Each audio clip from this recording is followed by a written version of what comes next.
En el funeral de su padre, Valeria Montes apenas podía sostenerse en pie. La lluvia caía con fuerza sobre el panteón, empapando su vestido negro y mezclándose con las lágrimas que ya no podía contener. Con una mano acariciaba su vientre de 6 meses, como si intentara proteger a su bebé del dolor que le estaba partiendo el alma, y con la otra dejó una rosa blanca sobre el ataúd del único hombre que la había amado sin condiciones. Pero mientras ella despedía a su padre con el corazón hecho pedazos, a unos metros de ahí su esposo, Rodrigo Salazar, se mostraba sin vergüenza junto a su amante, Camila Ortega, riéndose como si ese día no significara nada. Lo peor todavía no llegaba. Apenas terminó la ceremonia, Rodrigo se acercó con el rostro frío, sacó un sobre amarillo y se lo puso en las manos. Eran los papeles del divorcio. Así, sin respeto, sin compasión, sin tantita humanidad. En el mismo día en que Valeria enterraba a su padre, también veía derrumbarse su matrimonio. Y aunque por fuera parecía una mujer rota, por dentro algo comenzaba a despertar, porque hay humillaciones que no terminan con una caída sino con el inicio de una venganza que nadie vio venir. Valeria no abrió el sobre en ese instante. Lo sostuvo entre las manos como si pesara más que la lluvia, más que la tierra recién removida sobre la tumba de su padre, más incluso que el hijo que llevaba en el vientre. Durante unos segundos se quedó inmóvil, con la mirada clavada en aquel papel amarillento que acababa de romper lo poco que aún quedaba en pie en su vida. Luego alzó los ojos, no hacia Rodrigo, que ya se alejaba con esa frialdad cobarde de quien hiere y huye, sino hacia el cielo encapotado, como si buscara allí una explicación que ya sabía que no iba a llegar. A pocos metros, Camila lo esperaba bajo el paraguas, con la misma sonrisa satisfecha de quien cree haber ganado una batalla importante. Valeria no necesitó escuchar nada más para comprender que aquello no había sido un arrebato, ni una reacción impulsiva, ni un error nacido del dolor. Todo estaba pensado. Calculado. Preparado con antelación. Rodrigo había elegido el día del entierro de su suegro para quitarse de en medio a su esposa embarazada y comenzar una nueva vida sin cargas, sin remordimientos y, según él, sin consecuencias. Lo que ninguno de los dos imaginaba era que la mujer a la que trataban como si no valiera nada llevaba años viviendo con un secreto que habría hecho tambalearse a cualquiera de las familias más poderosas del país. Valeria Montes no era la figura discreta y casi invisible que la familia Salazar había querido ver durante todo su matrimonio. No era una mujer sin peso social, ni una simple esposa mantenida, ni esa nuera aceptable, solo mientras permaneciera callada y no incomodara a nadie. Detrás de su actitud serena y de su costumbre de no exhibir nada había una vida entera construida con inteligencia, disciplina y una lealtad férrea hacia el hombre que acababan de enterrar. Su padre, Esteban Montes, no había sido únicamente un hombre elegante y reservado. Había sido el fundador de uno de los grupos empresariales más sólidos y discretos de las últimas décadas, Montes Global Capital. Un holding con inversiones en logística, tecnología, energía e inmuebles repartidos entre Europa, América Latina y varios enclaves financieros estratégicos.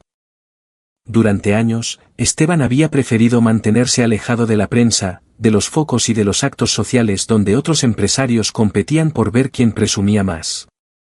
Decía que el dinero mal llevado hacía ruido, y que el verdadero poder no necesitaba anunciarse. Valeria había aprendido esa lección desde muy joven. Mientras otras herederas de su entorno crecían rodeadas de titulares y apariciones públicas, ella estudió fuera, se formó en finanzas, derecho mercantil y negociación internacional, y se sentó durante años en salas donde hombres mucho mayores que ella la tomaban por una asistente más antes de descubrir que era la persona que decidía si un contrato se firmaba o se rompía. Su padre no le regaló el mando. Se lo hizo ganar. Y cuando la salud empezó a fallarle, fue ella quien tomó las riendas reales del grupo, aunque de puertas afuera la estructura siguiera funcionando con una discreción casi monástica. Por eso, cuando conoció a Rodrigo Salazar 3 años atrás, decidió no contarle toda la verdad. No lo hizo por juego, ni por orgullo, ni por capricho.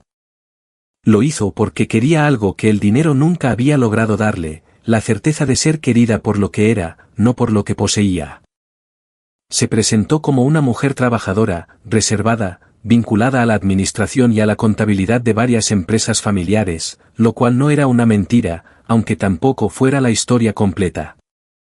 Rodrigo, encantador al principio, atento, educado, brillante en apariencia, pareció verla de un modo que la ilusionó. Y ella, por una vez, quiso creer. Su padre, en cambio, nunca terminó de fiarse. No le gustaba la forma en que Rodrigo hablaba de éxito, como si todo se redujera a aparentar poder delante de otros. Tampoco confiaba en el entusiasmo exagerado con el que la madre de él, Beatriz Salazar, insistía en las buenas maneras y en la importancia de los apellidos. Aun así, Esteban respetó la decisión de su hija. La quería demasiado como para convertir su prudencia en una cárcel. Con el tiempo, sin embargo, las grietas empezaron a aparecer. Rodrigo no era el ejecutivo brillante que fingía ser. Era impulsivo, soberbio y peligrosamente superficial. En la empresa familiar, Grupo Salazar Industrial, tomaba decisiones sin estudiar riesgos, firmaba acuerdos porque sonaban ambiciosos y despreciaba a cualquiera que le pidiera cautela. Vivía obsesionado con demostrar que estaba destinado a algo grande, pero confundía grandeza con ostentación. Lo que para otros era estrategia, para él era teatro. 6 meses antes del funeral, aquella torpeza estuvo a punto de arrastrar a su empresa al abismo. Las deudas crecían, las auditorías internas empezaban a detectar irregularidades y varios acreedores presionaban ya con una agresividad imposible de sostener mucho tiempo. Rodrigo seguía actuando como si todo estuviera bajo control, pero los números contaban otra historia. Una historia fea. Humillante. Definitiva. Valeria pudo haber mirado hacia otro lado. Pudo haber dejado que la familia Salazar cayera por su propio peso, que el apellido tan orgullosamente exhibido terminara en titulares financieros por insolvencia y mala gestión. Tenía razones de sobra para hacerlo, incluso antes de descubrir la relación de Rodrigo con Camila. Ya conocía sus ausencias, sus mentiras a medias, sus cambios de humor, su manía de culpar a otros de cada tropiezo. Pero todavía entonces seguía amándolo. O al menos amaba al hombre que había creído ver en él. Y, además, sabía que el derrumbe del grupo no solo afectaría a la familia, arrastraría a miles de empleados, proveedores y pequeñas empresas que dependían de aquella estructura. Así que actuó. No como esposa. No como víctima.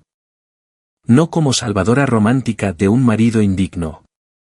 Actuó como lo que era, la máxima responsable de un imperio financiero acostumbrado a intervenir donde otros ya no podían sostenerse en pie. A través de una operación ejecutada con absoluto sigilo, Montes Global Capital adquirió la posición dominante dentro del grupo de los Salazar. La maniobra se hizo mediante sociedades interpuestas, fondos vinculados y una estructura jurídica diseñada para que ni Rodrigo ni su consejo entendieran de inmediato quién estaba detrás del rescate. El precio fue descomunal, pero asumible para una organización del tamaño de la suya. A cambio, Valeria obtuvo el control real de la compañía, reestructuró deuda, blindó empleos, frenó demandas inminentes y evitó un hundimiento que habría sido escandaloso. En la prensa económica se habló durante semanas de un inversor misterioso. En casa, Rodrigo maldijo a aquellos depredadores que, según él, se habían aprovechado de un momento delicado para quedarse con el legado de su familia. Lo decía sentado a la mesa, mientras cenaba lo que Valeria le servía con una calma que ya no era inocencia, sino una forma silenciosa de resistencia. Y ahora, bajo aquella lluvia gris, con el divorcio apretado entre las manos y el sabor metálico de la traición todavía subiéndole por la garganta, Valeria comprendió que el tiempo de callar había terminado. Porque Rodrigo acababa de despreciar a una esposa embarazada. Pero también acababa de declararle la guerra a la única mujer que había impedido la ruina total de su apellido. Los días que siguieron al entierro de don Esteban tuvieron una quietud engañosa, de esas que preceden a los desastres importantes. En la casa de los Salazar, Rodrigo se movía con la seguridad arrogante del hombre que cree haber puesto fin a una molestia. Hablaba de abogados, de acuerdos rápidos y de una nueva etapa junto a Camila, como si la vida pudiera reorganizarse con la misma ligereza con la que uno cambia de corbata. No sabía que, mucho antes de entregarle a Valeria aquellos papeles de divorcio, ya había estado viviendo sobre un suelo que no le pertenecía. Porque si algo definía a Rodrigo no era la maldad pura, sino una combinación de soberbia y ceguera. Llevaba años confundiendo el apellido que heredó con un talento que nunca llegó a demostrar. Y cuando la empresa familiar comenzó a resquebrajarse, reaccionó como tantas personas acostumbradas a ser protegidas por su entorno, negó la evidencia, culpó al mercado, a sus asesores, a la competencia, al clima económico, a cualquiera menos a sí mismo. Valeria, en cambio, llevaba meses viendo venir la tormenta. No necesitó que nadie se lo explicara.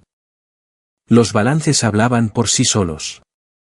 Las operaciones cerradas a toda prisa, los créditos asumidos sin respaldo suficiente, las alianzas con socios de dudosa solvencia y la falsa apariencia de expansión escondían un cuadro mucho más preocupante.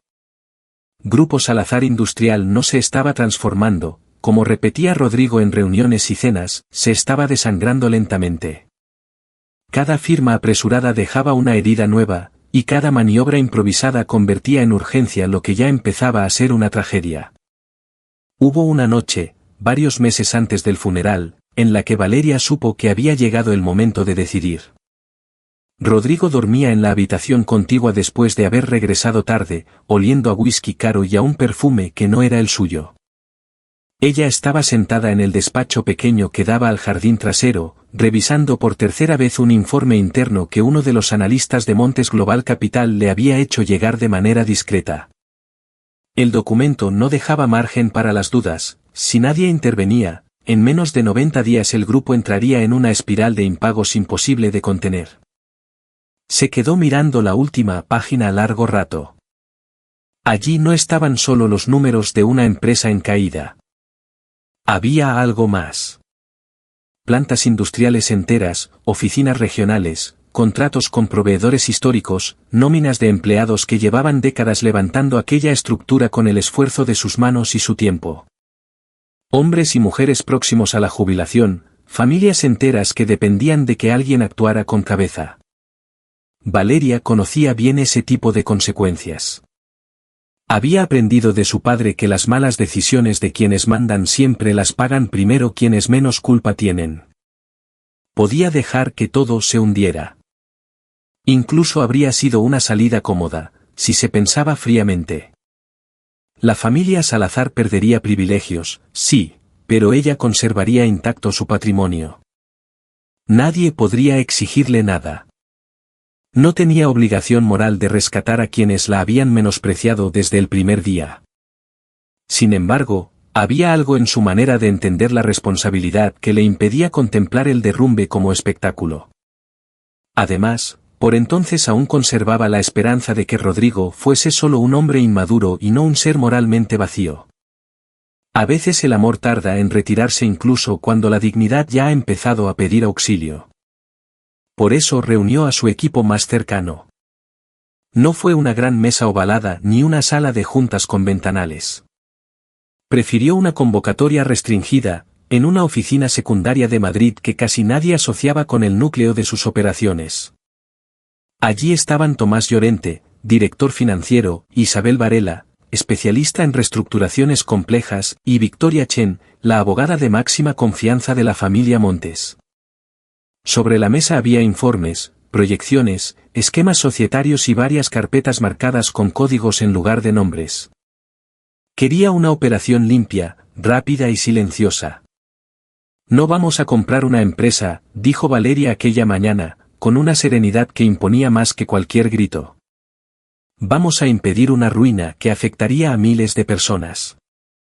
Y vamos a hacerlo sin que los Salazar comprendan quién está detrás hasta que todo sea irreversible. Nadie la contradijo. No porque le tuvieran miedo, sino porque sabían que hablaba con conocimiento y con un propósito más amplio que el simple beneficio. Durante las semanas siguientes, Montes Global Capital activó una estructura de adquisición indirecta impecable. Se usaron vehículos financieros distintos, sociedades pantalla perfectamente legales y fondos vinculados que permitían tomar posiciones sin encender alarmas prematuras. La prensa económica empezó a oler movimientos extraños, pero nadie logró identificar con certeza al comprador final.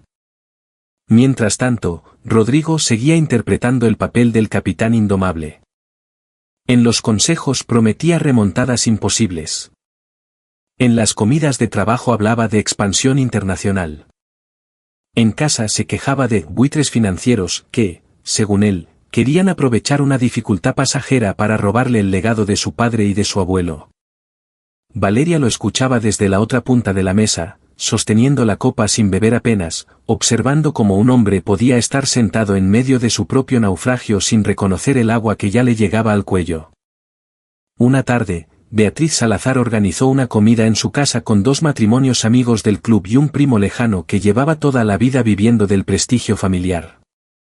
Entre comentarios sobre ópera, urbanizaciones exclusivas y viejas amistades de apellido compuesto, alguien mencionó la delicada situación de Grupo Salazar Industrial. Beatriz, ofendida en su vanidad más profunda, respondió con la altivez acostumbrada que aquellas turbulencias no eran más que rumores inflados por la competencia. Después añadió, sin molestarse en bajar la voz, que por fortuna su hijo tenía el temple que hacía falta para sacar adelante el negocio, a diferencia de otras personas de la familia, nacidas para estar calladas y no estorbar. Valeria estaba sirviendo café cuando lo oyó. No respondió. No era cobardía. Era memoria. Recordó a su padre diciéndole que hay silencios que no nacen de la debilidad, sino de la elección de reservar la verdad para el momento preciso. Aquel no era el momento. Aún no. La operación terminó cerrándose por una cifra que mareó incluso a algunos veteranos del sector. 800 millones. El coste del rescate resultó inmenso, pero el control adquirido era total en lo esencial.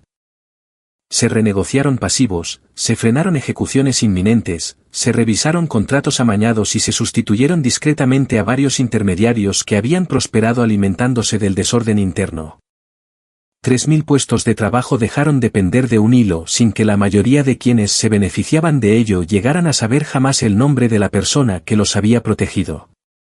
Y lo más irónico de todo fue que Rodrigo siguió comiendo cada noche frente a la mujer que acababa de salvarle el apellido. Ella no le pidió gratitud. Ni reconocimiento. Ni una confesión. Le bastaba, por entonces, con haber evitado que la irresponsabilidad de uno arrastrara a cientos de inocentes. Tal vez todavía esperaba que algún gesto suyo, una muestra de honestidad, una conversación sincera, justificara el sacrificio. Pero ese gesto no llegó. Lo que llegó fue otra cosa, más distancia, más engaños, más desprecio cuidadosamente disimulado. Ahora, con el divorcio en la mano y el barro del cementerio aún pegado a los zapatos, Valeria entendió por fin toda la dimensión de lo que había hecho meses atrás. No solo había rescatado una empresa. Había sostenido, sin saberlo, el escenario desde el que después intentaron humillarla. Y eso, pensó mientras el coche se alejaba del camposanto, convertía la traición en algo todavía más imperdonable. Cuando el coche dejó atrás el cementerio y la lluvia siguió golpeando los cristales con esa monotonía triste de las tardes en que todo parece haberse roto, Valeria no lloró. Ya había llorado lo suficiente frente al ataúd de su padre. Ya había sentido el peso insoportable de una despedida verdadera y el golpe frío de una traición anunciada en un sobre. Lo único que quedaba dentro de ella, además del cansancio y del hijo que llevaba en el vientre, era una lucidez dolorosa. Esa clase de claridad que llega cuando una mujer comprende, por fin, que ha estado demasiado tiempo sentada a la mesa equivocada. No abrió todavía los papeles del divorcio. Los dejó a su lado, sobre el asiento, como quien aparta algo sucio que no quiere tocar más de la cuenta. Cerró los ojos apenas unos segundos y trató de respirar despacio. Pero antes de que pudiera ordenar sus ideas, el teléfono vibró con la insistencia de quien no llama por un asunto menor. Era Iván Mena, el jefe de seguridad de la residencia. Su voz, habitualmente sobria y exacta, sonó más tensa de lo normal. Señora Montes, perdón, señora Salazar, corrigió por costumbre. La señora Beatriz ha llegado a la casa con varias personas. Han entrado con el código de acceso antiguo. Están subiendo al dormitorio principal. No he intervenido todavía porque quería esperar instrucciones directas de usted. Valeria abrió los ojos muy despacio. Por un instante no respondió.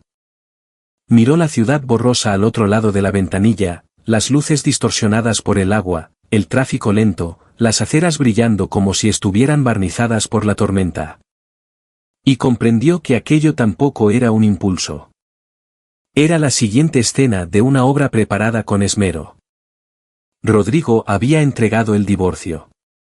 Su madre se encargaría ahora de la humillación material, de la expulsión visible, del gesto ejemplarizante que luego pudiera contarse en comidas, llamadas y sobremesas. No haga nada, dijo al fin, con una serenidad que incluso a ella misma le sorprendió. Limítese a observar, documentar y asegurarse de que nadie salga hasta que yo llegue. Iván guardó silencio un segundo, como si quisiera preguntar algo más, pero conocía bien a Valeria. Sabía distinguir entre una mujer abatida y una mujer que acababa de tomar una decisión. Entendido. En la residencia de los Salazar, mientras tanto, Beatriz se movía con esa energía crispada de las personas que confunden la crueldad con la autoridad. Había esperado 3 años ese momento, aunque nunca lo habría dicho en voz alta con palabras tan desnudas. Desde el día en que Rodrigo anunció que se casaría con Valeria, aquella joven discreta, correcta y en apariencia tan poco ruidosa, Beatriz sintió que algo en el orden de su mundo se había alterado. No porque la muchacha le pareciera vulgar, no exactamente. Lo que la irritaba era peor, le parecía indescifrable. No venía avalada por los apellidos que ella consideraba adecuados, no se esforzaba por agradar, no competía por espacio social y no mostraba la menor ansiedad por ser aceptada. Eso, para una mujer como Beatriz, era una provocación intolerable. Aquella tarde llegó a la casa acompañada por su hermana Clara y por 2 amigas inseparables de su círculo, Mercedes y Pilar, mujeres aficionadas al chisme elegante y a las tragedias ajenas bien servidas. Ninguna había sido invitada, por supuesto. Pero Beatriz llevaba meses conservando un antiguo código de acceso, segura de que nunca lo necesitaría hasta ese día. Entraron como si el lugar les perteneciera. La casa, silenciosa y ordenada, olía a flores marchitas y madera encerada. Aún quedaban sobre una consola del recibidor 2 tarjetas de pésame del funeral y un pañuelo negro doblado con cuidado sobre el brazo de una silla. Clara lo miró de pasada y algo en su expresión vaciló, pero no dijo nada. Nunca había sido capaz de oponerse del todo a su hermana. No pongas esa cara, soltó Beatriz mientras subía la escalera. Esta farsa tenía que terminar. Cuanto antes desaparezca esa mujer de aquí, mejor para todos. Mercedes, que nunca perdía ocasión de añadir veneno con voz dulce, comentó que las casas respiraban mejor cuando se libraban de presencias equivocadas. Pilar soltó una risita baja. Clara se limitó a sujetar el bolso con las 2 manos, incómoda ya desde antes de cruzar la puerta. En el dormitorio principal, Beatriz se dirigió al vestidor como si entrara en territorio conquistado. Abrió puertas, deslizó cajones, apartó perchas con movimientos secos. Lo que encontró allí, ropa ordenada con sobriedad, zapatos colocados con precisión, pañuelos bien doblados, joyeros discretos, álbumes antiguos, cajas etiquetadas con una caligrafía limpia, no le produjo admiración alguna. Solo le encendió una rabia sorda, irracional, antigua. Le molestaba comprobar que Valeria había construido belleza sin pedir permiso. Que había ocupado aquel espacio con elegancia tranquila, sin estridencias, sin necesitar aprobación. Todo esto fuera, ordenó. Y empezó por los vestidos. No eligió las prendas más simples, sino las que más hablaban de una vida interior que no comprendía, un abrigo de cachemir oscuro, una falda de lana que Esteban le había regalado en un viaje a Milán, blusas de seda, cuadernos personales, un estuche de maquillaje apenas usado, un marco con una fotografía de la boda, el joyero pequeño donde Valeria guardaba un reloj antiguo de su madre. Cada objeto lanzado no era solo una pertenencia. Era una declaración. Un mensaje. Una expulsión convertida en espectáculo. Bajaron la primera carga entre las 4. La puerta principal quedó abierta de par en par y el viento comenzó a colarse en el vestíbulo, levantando el dobladillo de las cortinas. Afuera, la lluvia seguía cayendo sin descanso. Beatriz avanzó hasta los escalones de entrada y arrojó el primer montón sobre la grava mojada. El sonido de la ropa empapándose resultó extrañamente obsceno. Mercedes sacó el móvil casi por reflejo, como quien documenta una fiesta. Pilar hizo lo mismo. Clara murmuró que quizá ya era suficiente, que bastaría con recoger las cosas y dejar que los abogados se ocuparan del resto. Beatriz ni siquiera giró la cabeza para mirarla. Volvieron a subir.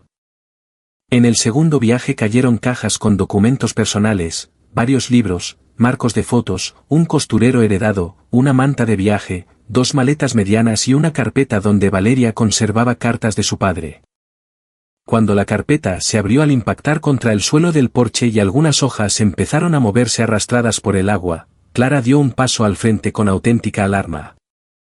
Beatriz, eso no. No me vengas ahora con sentimentalismos, cortó ella, con los ojos brillando de una dureza casi febril. Esa mujer ya no forma parte de esta familia. No era verdad, pensó Clara, aunque no se atrevió a decirlo. No era verdad porque aún llevaba el hijo de Rodrigo en el vientre. No era verdad porque venía de enterrar a su padre ese mismo día. No era verdad porque había algo profundamente indecente en hacer de la desgracia de una persona una ceremonia de limpieza social. Pero la maquinaria del desprecio, una vez puesta en marcha, rara vez se detiene sola. Cuando Valeria llegó, la escena parecía la de una casa saqueada por el resentimiento. La lluvia había deformado algunas cajas, las prendas oscuras se pegaban al pavimento, varios marcos estaban rotos y una foto de su boda, partida en 2, flotaba junto a un charco como una ironía cruel. Desde el coche no necesitó más de unos segundos para comprenderlo todo. No sintió vergüenza. Sintió otra cosa. Algo más frío. Más peligroso. Miró a Beatriz en la escalinata, empapada pero erguida, respirando como si hubiera completado una tarea justa. Miró a las amigas con los teléfonos aún en la mano. Miró a Clara, la única cuya culpa era visible. Luego apoyó una mano sobre su vientre y salió del coche con una lentitud que imponía más que cualquier grito. La noche aún no había terminado. Y Beatriz Salazar todavía no sabía que acababa de humillar públicamente a la mujer que sostenía, sin que ellos lo sospecharan, el techo bajo el que todos vivían. Si esta historia te está atrapando, escribe 0 si crees que Valeria debe mantenerse en silencio un poco más, o 1 si piensas que ha llegado el momento de que Beatriz descubra con quién se ha metido. Valeria permaneció quieta unos instantes bajo la lluvia, con la mano apoyada sobre el vientre y la vista recorriendo aquel desastre como si estuviera contemplando los restos de una vida que otra persona hubiera vivido en su lugar. No preguntó quién había sido. No hacía falta. La expresión altiva de Beatriz en lo alto de la escalinata, el temblor culpable de Clara y los teléfonos mal disimulados de Mercedes y Pilar hablaban por sí solos. Horas antes, su padre había sido enterrado. Poco después, Rodrigo le había puesto en las manos el final legal de su matrimonio. Y ahora, delante de ella, su suegra acababa de convertir su dolor en un espectáculo. Aún así, Valeria no levantó la voz. Se inclinó con dificultad para recoger una de las cartas de don Esteban, ya manchada por el agua. El sobre se deshacía entre los dedos, la tinta había empezado a correrse, y por primera vez en toda aquella jornada sintió una punzada tan limpia de rabia que casi le devolvió la fuerza. No era solo por la ropa, ni por los zapatos, ni por los marcos rotos. Era por aquella carpeta abierta, por las fotografías familiares empapadas, por los recuerdos tratados como basura. Algunas personas destruyen objetos, otras revelan, sin darse cuenta, la pobreza moral con la que han vivido siempre. Iván Mena se acercó entonces desde el lateral del porche. No habló de inmediato. Le bastó una breve inclinación de cabeza para hacerle saber a Valeria que todo estaba preparado. Ella entendió el mensaje en silencio. Había cámaras de seguridad activadas, matrículas registradas, tiempos anotados, testigos presentes. El daño estaba documentado con la precisión con que se documentan los hechos que más tarde cambiarán la vida de alguien. Beatriz bajó 2 escalones, convencida todavía de que dominaba la escena. No pongas esa cara, Valeria, dijo, usando un tono que pretendía ser firme y resultaba mezquino. Lo mejor es que recojas lo tuyo y te marches con un poco de dignidad. Ya has hecho bastante daño a esta familia. Valeria levantó despacio la mirada. No contestó enseguida. Había una clase de silencio que no nacía de la debilidad, sino del perfecto control de uno mismo. ¿Daño?, preguntó al fin, en voz baja. Beatriz frunció el ceño, molesta porque aquella mujer, incluso empapada, embarazada y aparentemente expulsada, seguía sin someterse al guión previsto. No voy a discutir contigo en mi propia casa. Aquella frase quedó suspendida en el aire durante apenas un segundo. Fue un segundo suficiente para que Iván se apartara discretamente y para que, desde la entrada principal, aparecieran 3 vehículos negros seguidos de otros 2 coches oficiales. No llegaron con estridencia, ni con sirenas, ni con voces. Lo hicieron con la clase de solemnidad que solo acompaña a los asuntos irrevocables. De los primeros coches descendieron hombres y mujeres vestidos con sobriedad impecable, portando carpetas, fundas de documentos y tablets. De los otros bajaron 2 agentes uniformados que se mantuvieron a cierta distancia, observando. Mercedes fue la primera en bajar el móvil. Pilar palideció. Clara dio un paso atrás casi por instinto. Beatriz, en cambio, trató de recomponer el gesto, aunque una fisura breve, muy breve, atravesó sus ojos. Del grupo avanzó una mujer de unos 50 y tantos años, cabello gris recogido con elegancia, paraguas oscuro y una serenidad afilada que inspiraba respeto incluso antes de pronunciar palabra. Valeria la conocía desde hacía más de una década. Victoria Chen había llevado operaciones complejas en 3 continentes sin alterar jamás el tono de voz. Señora Beatriz Salazar, dijo con claridad, deteniéndose a una distancia exacta. Soy Victoria Chen, representante legal de Montes Global Capital. Lamento informarle de que acabamos de constatar una vulneración grave de varios bienes y documentos pertenecientes a la señora Valeria Montes. Beatriz parpadeó, confundida por el apellido. Debe de haber un error. Esa mujer es mi nuera. O mejor dicho, lo era hasta hoy. Victoria ni se inmutó. Abrió la carpeta que llevaba consigo y extrajo una copia autenticada de varios documentos. No existe ningún error. Y me temo que la situación es más seria de lo que usted imagina. Hace 6 meses, mediante una operación mercantil plenamente válida, Montes Global Capital adquirió la posición de control sobre Grupo Salazar Industrial y sobre diversos activos vinculados a garantías cruzadas, entre ellos esta residencia y otras propiedades ocupadas actualmente por miembros de su familia. El agua seguía cayendo, pero nadie pareció notarlo ya. Eso es absurdo, espetó Beatriz, aunque su voz había perdido firmeza. Rodrigo jamás permitiría algo así. Victoria la miró con una cortesía glacial. Su hijo no estaba en posición de permitir ni de impedir gran cosa. La empresa estaba al borde del colapso y la adquisición evitó una quiebra inminente. Sin esa intervención, hoy no estaríamos aquí hablando de una revisión patrimonial, sino de embargos, despidos masivos y posiblemente responsabilidades penales por gestión temeraria. Clara se llevó una mano a la boca. Mercedes y Pilar intercambiaron una mirada torpe, esa clase de mirada que aparece cuando la curiosidad se convierte de repente en miedo. Beatriz, en cambio, seguía aferrada a una incredulidad orgullosa, como si todavía pudiera imponerse a la realidad por pura costumbre. Victoria dio entonces el golpe definitivo, no con teatralidad, sino con exactitud. La firmante final de la operación, la persona que autorizó la reestructuración, asumió riesgos financieros por valor de 800 millones y evitó la destrucción de 3.000 empleos, es la señora Valeria Montes. La misma mujer a la que usted ha obligado esta noche a recoger sus recuerdos bajo la lluvia.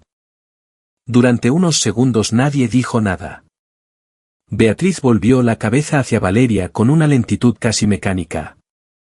Y por primera vez desde que la conocía, Valeria vio en aquella mujer algo distinto del desprecio. No era humildad. Ni vergüenza todavía. Era pánico. El pánico desnudo de quien descubre que ha confundido el tablero entero y lleva horas humillando a la única persona que sostenía, sin saberlo, los cimientos de su mundo.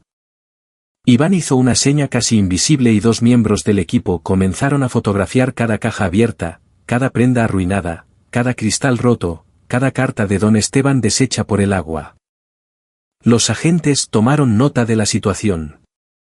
Nadie levantó la voz. No hacía falta.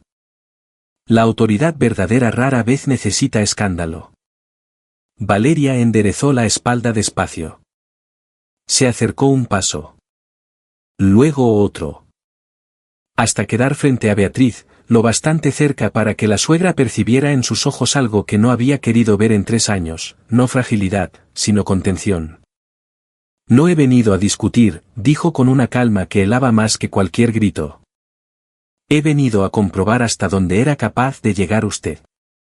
Beatriz abrió la boca, quizá para justificarse, quizá para pedir explicaciones, quizá simplemente para ganar tiempo.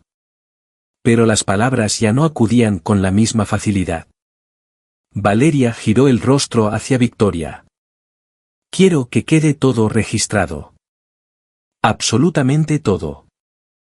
Los daños, la entrada no autorizada, la manipulación de documentos personales y la destrucción de propiedad. Así será, respondió la abogada. Valeria asintió una sola vez. Después volvió a mirar a Beatriz, sin elevar el tono, pronunció una frase que cambió de raíz el aire de aquella noche. Usted creyó que me estaba echando de esta casa. Lo que en realidad acaba de hacer es destrozar bienes dentro de una propiedad que ya no les pertenece. Y mientras el horror terminaba de instalarse en el rostro de Beatriz, una única certeza empezó a abrirse paso entre todos los presentes: la familia Salazar no acababa de perder solo una nuera. Acababa de descubrir que llevaba meses viviendo bajo el techo de la mujer a la que habían decidido humillar. La revelación cayó sobre la familia Salazar con la misma dureza con la que la lluvia seguía castigando el mármol de la entrada. Nadie se movió durante unos segundos. Parecía uno de esos instantes extraños en los que el tiempo no avanza, sino que se detiene para obligar a cada persona a contemplar lo que ha hecho. Beatriz, que hasta hacía apenas un momento se había comportado como dueña absoluta de la escena, parecía incapaz de ordenar sus propios pensamientos. Clara ya no intentaba disimular el temblor de las manos. Mercedes y Pilar, que habían llegado buscando un espectáculo ajeno para comentarlo después entre cafés y confidencias, empezaban a comprender que aquella noche no las dejaría bien paradas en ningún salón. Valeria, sin embargo, no experimentó alivio. Muchos habrían esperado una satisfacción inmediata, un destello de venganza cumplida al ver cómo el orgullo de los Salazar empezaba a resquebrajarse. Pero no fue eso lo que sintió. Lo que nació dentro de ella fue otra cosa, una tristeza inmensa, antigua, casi serena. Porque el triunfo, cuando llega demasiado tarde y después de una humillación tan profunda, no siempre sabe a justicia. A veces sabe simplemente a final. Victoria Chen dio un paso al frente, y con esa precisión profesional que tanto la caracterizaba, pidió a uno de los miembros del equipo que entregara a Beatriz la primera notificación formal. No era todavía el proceso completo, sino una comunicación preliminar que informaba de la apertura de revisión patrimonial, de la posible retirada inmediata de autorizaciones de uso sobre determinados inmuebles y de la activación de medidas cautelares para proteger activos cuya titularidad real ya no correspondía a los ocupantes que se consideraban propietarios por costumbre. Beatriz tomó el documento, pero lo sostuvo sin leerlo del todo, como si la simple textura del papel pudiera resultar ofensiva. «Esto es una barbaridad», murmuró con la voz quebrada. «Mi hijo arreglará este malentendido en cuanto llegue». Victoria no respondió enseguida. Miró brevemente a Valeria, que se limitó a asentir una sola vez. «Su hijo ya viene de camino», contestó después. «Y le aconsejo que aproveche estos minutos para asumir que aquí no hay ningún malentendido.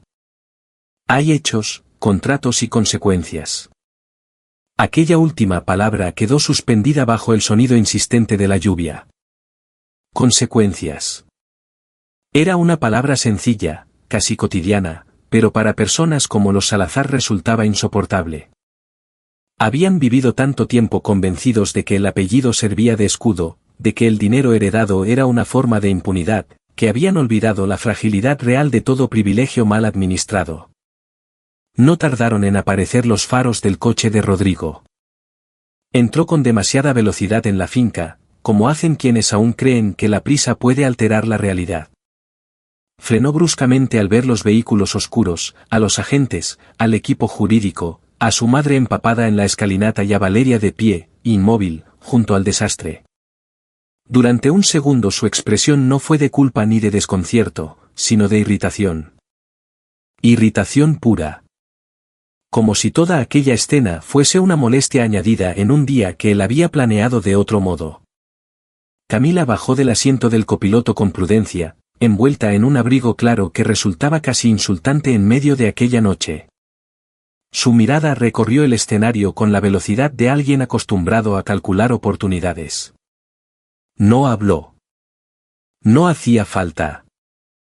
Su presencia allí explicaba demasiadas cosas.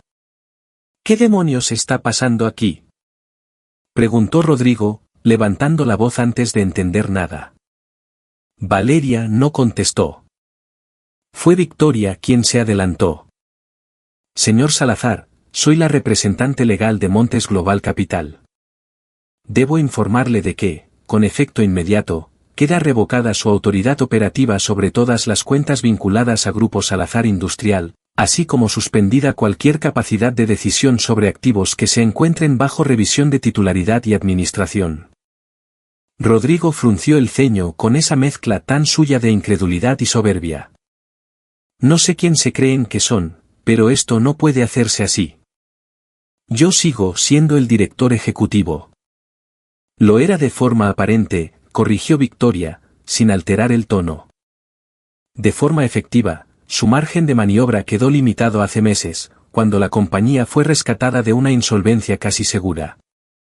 Rescate que usted no financió, ni diseñó, ni comprendió».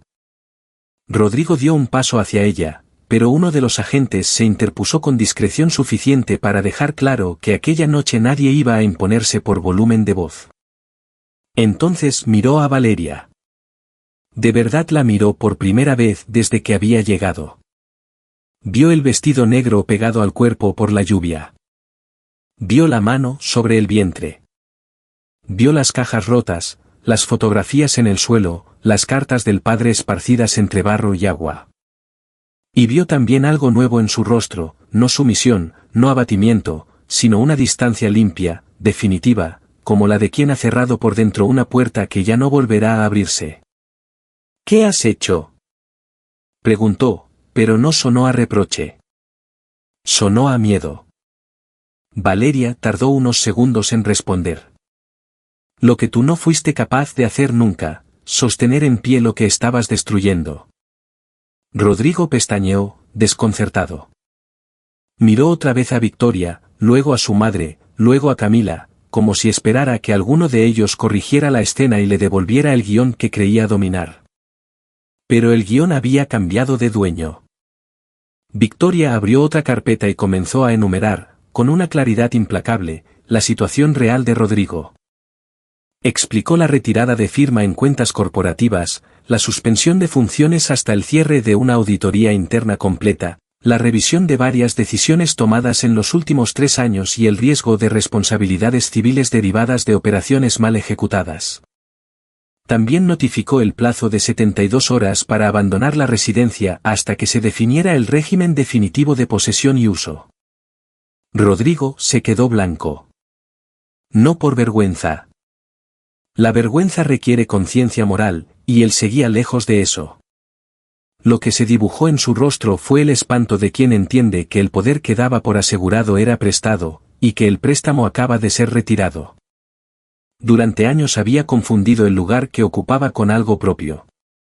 De pronto descubría que no era dueño de casi nada, ni del control de la empresa, ni de la estabilidad económica de su familia, ni siquiera de la casa bajo cuyos techos había ensayado su superioridad. Camila retrocedió medio paso.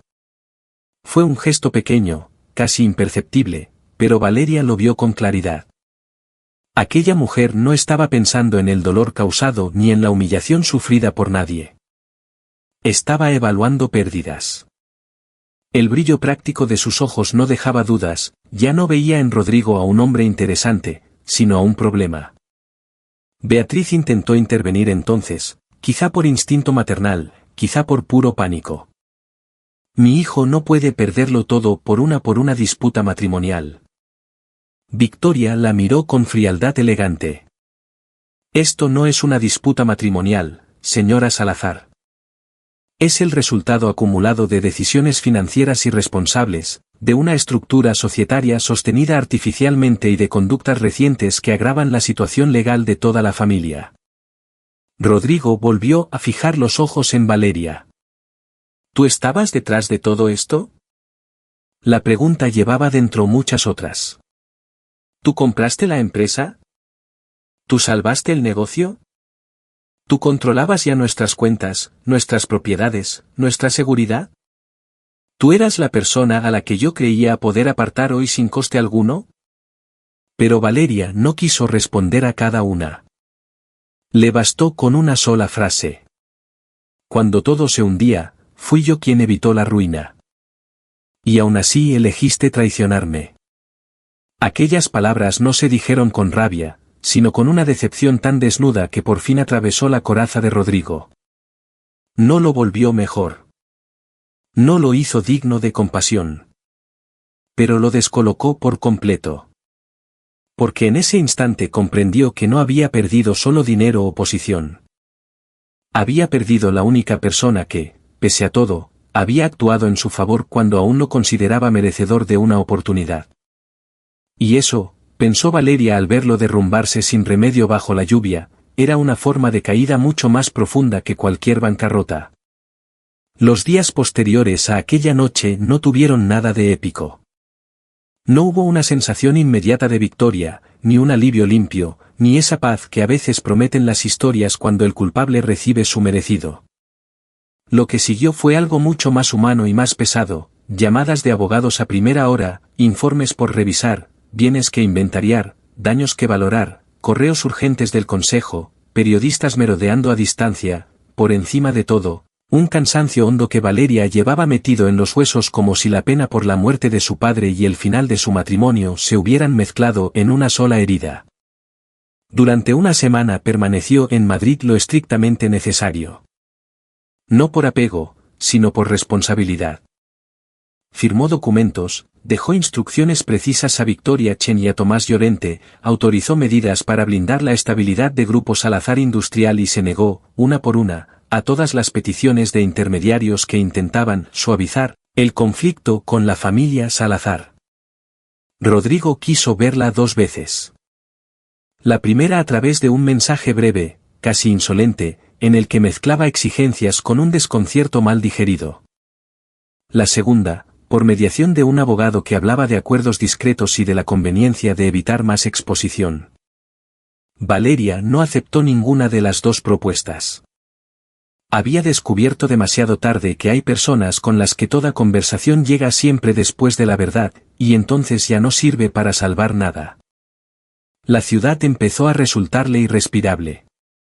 Cada calle conocida le devolvía una escena, la terraza donde Rodrigo la había llevado en su primer aniversario fingiendo una ternura que ahora le parecía de alquiler, la clínica donde había escuchado por primera vez el latido del bebé sin que él apartara los ojos del móvil, la iglesia donde había enterrado a su padre, la casa que ya no era hogar, aunque jurídicamente pudiera serlo. Todo estaba contaminado por una memoria reciente, todavía viva, demasiado viva. Y además estaba el niño que venía en camino, moviéndose dentro de ella con una energía ajena al ruido de los adultos, como si ya reclamara un aire distinto. Por eso se fue. No huyó, porque huir implica miedo, y lo que la movía era otra cosa. Necesitaba distancia. Un lugar donde nadie pronunciara el apellido Salazar con curiosidad, donde la miraran como a una mujer embarazada y no como a la empresaria que había dinamitado, sin proponérselo al principio, la fachada de una familia arrogante. Eligió San Sebastián casi por intuición. Había pasado allí algunos veranos de niña con sus padres, cuando todavía existía esa forma antigua de la felicidad que uno solo reconoce cuando ya la ha perdido. El mar, el orden elegante de la ciudad, la costumbre de no invadir la vida ajena y cierta serenidad del norte le parecieron, de pronto, lo más parecido a una promesa razonable. Alquiló un piso discreto cerca de Ondarreta, lejos de cualquier ostentación. No quiso servicio fijo ni chofer ni asistentes entrando y saliendo. Solo mantuvo una estructura mínima de seguridad, muy bien entrenada para no hacerse notar. Quería silencio, no vigilancia escenificada. Quería caminar despacio por la mañana, escuchar las olas desde la ventana y comprar pan sin que nadie se cuadrara a su paso. Por primera vez en mucho tiempo, aspiraba a una rutina sencilla. Pero la sencillez también requiere aprendizaje. Los primeros días en San Sebastián fueron extraños. El apartamento estaba impecable, demasiado impecable. No había recuerdos, no había voces, no había objetos colocados por años de convivencia, sino muebles elegidos con buen gusto por otra persona y una cocina que aún no olía a nada. Valeria se descubrió sentándose largo rato en la mesa del comedor sin encender la televisión ni abrir un libro, simplemente mirando la luz cambiar en el parquet. A veces apoyaba las dos manos sobre el vientre y hablaba en voz baja con su hijo, como si quisiera explicarle que el mundo de los mayores podía venirse abajo de un día para otro y, aún así, la vida seguía pidiendo cuidado, calma y desayuno a la hora de vida. El médico que empezó a llevarle el final del embarazo, el doctor Echevarría, era un hombre de unos 60 y tantos años, de voz tranquila y maneras de otra época. No hacía preguntas indiscretas. Le bastó leer 2 informes y observarle el rostro una vez para entender que no estaba delante de una paciente caprichosa, sino de una mujer agotada que había resistido demasiado tiempo sin detenerse a sentir. Cada consulta terminaba igual, con instrucciones claras, una recomendación sensata y una frase que al principio a Valeria le sonó demasiado simple, pero que poco a poco empezó a agradecer. Ahora lo importante no es resolver el mundo, señora Montes.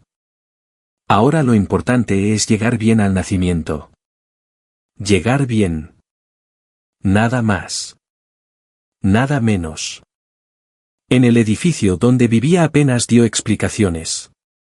A la portera, una viuda llamada Marisa que parecía saber distinguir con una sola mirada cuando alguien necesita conversación y cuando solo un saludo amable, le dijo que venía de una etapa difícil y que prefería tranquilidad. Marisa asintió como quien ha vivido bastante para no pedir detalles cuando sobran los ojos cansados. De vez en cuando le subía una sopa casera, o le dejaba unas mandarinas en la puerta con la excusa de que, para una mujer en su estado siempre viene bien algo fresco. Aquellos gestos, pequeños y sin ceremonia, empezaron a devolverle a Valeria una sensación que había quedado enterrada bajo abogados, balances y humillaciones, la de ser atendida sin cálculo.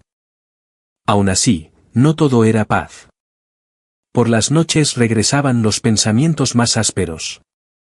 No ya sobre Rodrigo, cuya figura empezaba a encogerse dentro de su memoria hasta ocupar el tamaño real de su miseria, sino sobre su padre.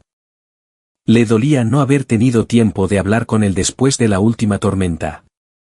Le dolía recordar ciertos silencios de Esteban Montes, silencios que ahora entendía mejor, no eran distancia, sino una forma de respeto. Él había visto cosas que ella no quiso mirar. No se lo reprochó nunca. La dejó aprender a su manera, aun sabiendo que el precio podía ser alto. En San Sebastián, frente al mar gris de enero, Valeria comprendió que parte de crecer consistía también en perdonar a los muertos por no habernos salvado de todo. Un jueves por la mañana, empujada más por la costumbre de salir que por hambre, entró en un pequeño café de barrio a 2 calles de su casa. No era un sitio elegante ni buscaba serlo.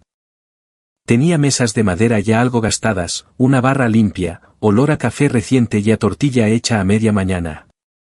En una esquina, dos jubilados discutían sobre fútbol con la seriedad de quien debate asuntos de Estado. Una mujer con carrito hojeaba el periódico local. Sonaba una canción antigua, bajita, casi como si viniera de otra habitación. Valeria se sentó junto a la ventana, pidió una infusión y una tostada que apenas probó. Llevaba una bufanda gris, el pelo recogido sin esmero y esa expresión ausente de quienes todavía no han terminado de llegar al lugar donde están. Cuando fue a pagar, se dio cuenta de que había dejado la cartera en casa. Se quedó inmóvil un segundo, fastidiada consigo misma, con esa irritación íntima que aparece cuando una mujer acostumbrada a controlarlo todo descubre que el cansancio le está pasando factura en detalles mínimos. Antes de que pudiera explicar nada, una voz serena al otro lado de la barra dijo que no se preocupara, que ya lo anotaban para otro día. Valeria levantó la vista. El hombre que la miraba tendría poco más de 50 años. Llevaba un jersey oscuro, unas manos de trabajador y una expresión limpia, sin esa curiosidad ansiosa que tanto había aprendido a temer. No sonreía para agradar. Sonreía como quien considera natural restar importancia a una incomodidad pequeña. Se llamaba Daniel Rivera, aunque ella aún no lo sabía. Solo supo, en aquel primer instante, que había algo profundamente descansado en su manera de tratarla. Y después de tantos meses de ruido, de humillación y de máscaras, aquella normalidad sin esfuerzo le pareció casi un milagro. Al final, Valeria no ganó por ser multimillonaria, sino por no permitir que el dolor la convirtiera en una mujer amarga. Después de la traición, la humillación y la pérdida de su padre, pudo haberse quedado viviendo desde la rabia, desconfiando para siempre, cerrando su corazón al mundo. Pero la vida, que a veces parece rompernos sin aviso, también sabe sorprendernos cuando seguimos caminando con dignidad.